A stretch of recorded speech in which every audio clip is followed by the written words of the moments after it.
Okay, so welcome back to the channel, and today we're going to be making some inflated text in Blender. This is really simple because we don't need to rely on any external plugins or add-ons. We're just going to be using what comes in Blender. So I'll quickly show you guys here on screen what we're going to be making. So here you can see we have just a bit of text. You can do whatever you want in the tutorial. I just kind of went with a B because it stands for Blender. But it's just a ton of fun. I'll show you how to make it, and you can see the wrinkles here. They're really going to come down to how much topology we add here. So just keep that in mind later on when we remesh this.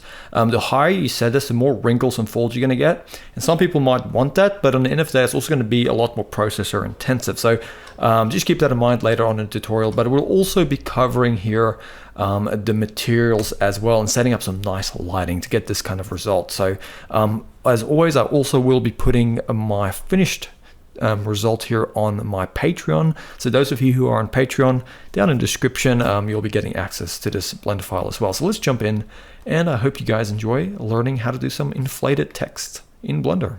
Okay, so when you see an open up in Blender, let's go ahead and select all the default objects and press delete. And we're just going to use the built-in text that comes with Blender. So we're going to go Shift A on our keyboards, and we're going to go over here to the text option. Just click on it. And for simpler viewing, we'll just go to our top orthographic view. And with the text, if you want to change it, you simply just go into edit mode. So I'm going to go into edit mode, and you're just going to type. So, you can backspace until you have all the text away. I'm just going to go ahead and I'll do the letter B because it's interesting. It has a lot of curves. It has these two kind of hollows in the inside, so I think it'll work quite well. But you can do whatever character you want. You can also, by the way, go over here to your data properties for your text.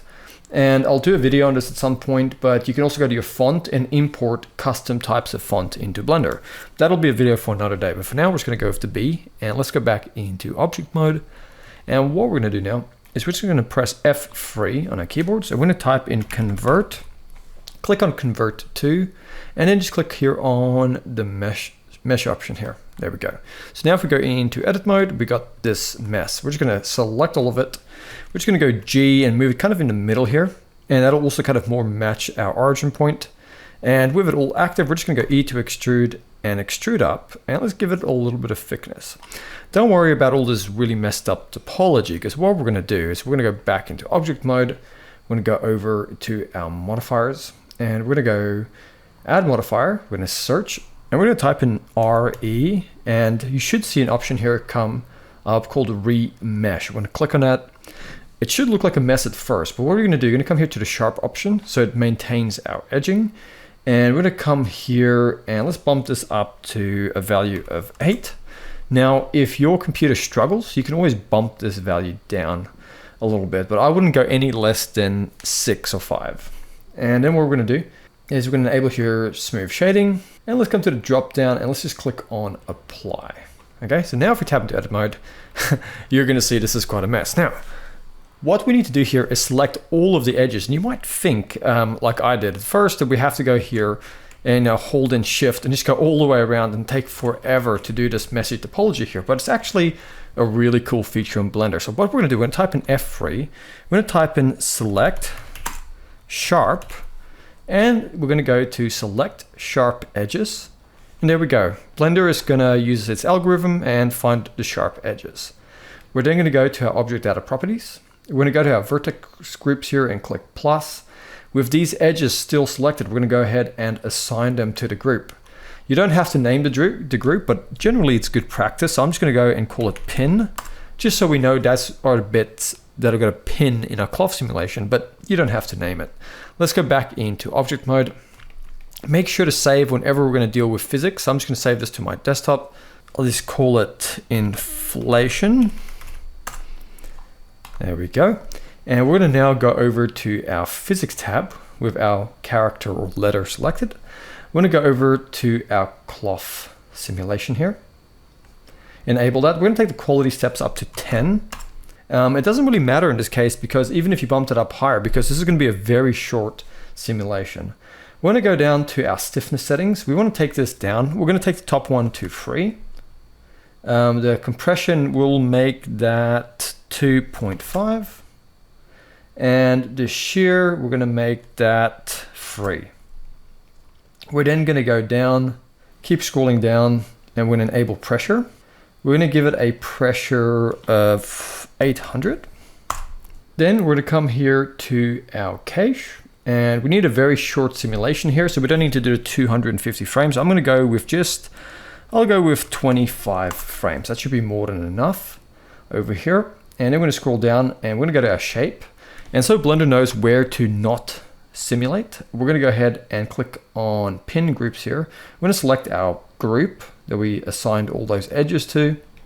And we're going to come here to the shrink factor, and let's make it minus 0.35 and hit enter. It's just a value I found works really good. And we're going to keep scrolling down to the collisions. Let's take the quality here up to 5. And let's take this distance here and make it 0.002. Let's enable self collision. And let's make the distance also 0.002. If this distance is too big and it's not fine enough, you can start to get this weird kind of overlap, and it makes like a shaky animation. So I wouldn't recommend you make these distances too big. So keep them really small and you should be fine. And now with all of those simple settings all done, let's go ahead and go up back to our cache, and let's click on bake. Make sure to save before you do this.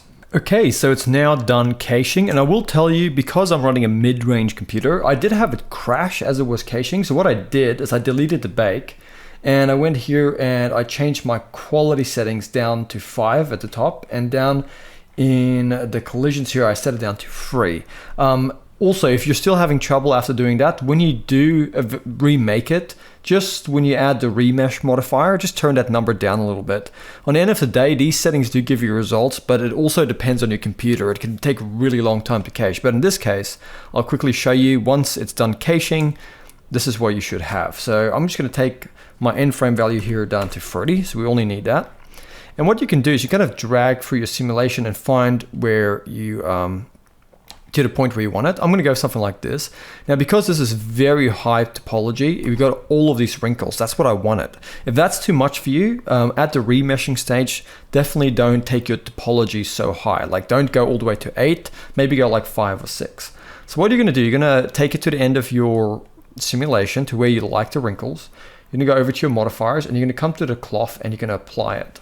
So now if you tab into edit mode, you can see this is what you have. Okay, pretty cool. This is the applied mesh. Looks really cool. So what we're going to do to make this look nice in the render is we're going to go to our front view. We're going to go RX and just rotate it on the X. And let's go R to rotate it on the side a little bit, kind of get a nice viewing angle, like so. And this looks less like a balloon and maybe more like cloth, but I still think we can get some really nice results here. So let's go ahead and go over to our modifier, our render settings here. Let's change the render engine to cycles. And we're going to go to our device. If you have a GPU, I always recommend you use one. And then under your renders settings here, we're just going to go to max samples. And so we don't render for the next 20 years. Let's just set that to 70. Should be more than enough. So in our front view, we're going to go Shift A. We're going to add in a camera. And let's just go G, Y, move it back. Just so it's kind of looking from the front like this. Okay, something like that. Pretty cool. And what we're going to do, we're going to go Shift A, we're going to add in a plane, RX90, hit enter. And let's just move this plane back like so. And then in your camera view, you can just press S to scale it, click, and then S, X, and scale it till it fills the background. So something like that, very simple. And then you're going to go Shift A, you're going to add in a light. Let's go for an area light. And we're going to have our first area light kind of coming from the front, pointing forward. I'm going to go to our light properties and give that a strength of 350, like so. And then let's go Shift D to duplicate that light and have it coming from the back. And then Shift D, duplicate another one, have it coming from the back. And the reason we do that is so when we go to camera view and we go Z and we go rendered, we can get some nice rim lighting here, which you can't really see at the moment. But as soon as we start adding materials to this, it'll really pop having these two kind of lights out towards the back of our text. So let's go ahead now and select our background. Let's go to our materials tab and click new, and we're going to simply make it black and maybe a slight little bit of reddish color in there. Not all the way black, maybe something like that. Yeah, dark gray. And now if we go Z and we go rendered, our text pops a lot better on the background, like so. And then all we have to do is select our letter B. We can go give that a new material. Let's go and make it metallic, because that's just going to look really awesome. And it kind of looks like kind of a sort of spacesuit material almost. I'm going to take this roughness down to really emphasize the metallicness of it. And I wouldn't take it all the way down to 0. That'll just look ridiculous. So I think something like 0.2 or 0.3 on the roughness should be more than enough. And even with just white, it looks good, but you can go ahead and chuck a color on here. You know, go with blue or pink. I'm just going to go kind of like a nice pink, like so. And that's about it. You can go over now and I guess go out of rendered mode, make sure to save. Under our render settings, make sure denoising is enabled, and let's just go render, and let's click on render image. And there we have it, an inflated text render. I really hope you guys have enjoyed this tutorial, and I'll be uploading this blend file to my Patreon, and I'll quickly show you guys one of my previous results. So with this one, I just didn't set the resolution as high, and it didn't make as many wrinkles, but I think both of these look great. Honestly, there's nothing about this one that I don't like. It's a bit more wrinkly, took a little bit longer to simulate, but both of these results look absolutely fantastic. So I'll see you guys next time, and thank you for watching.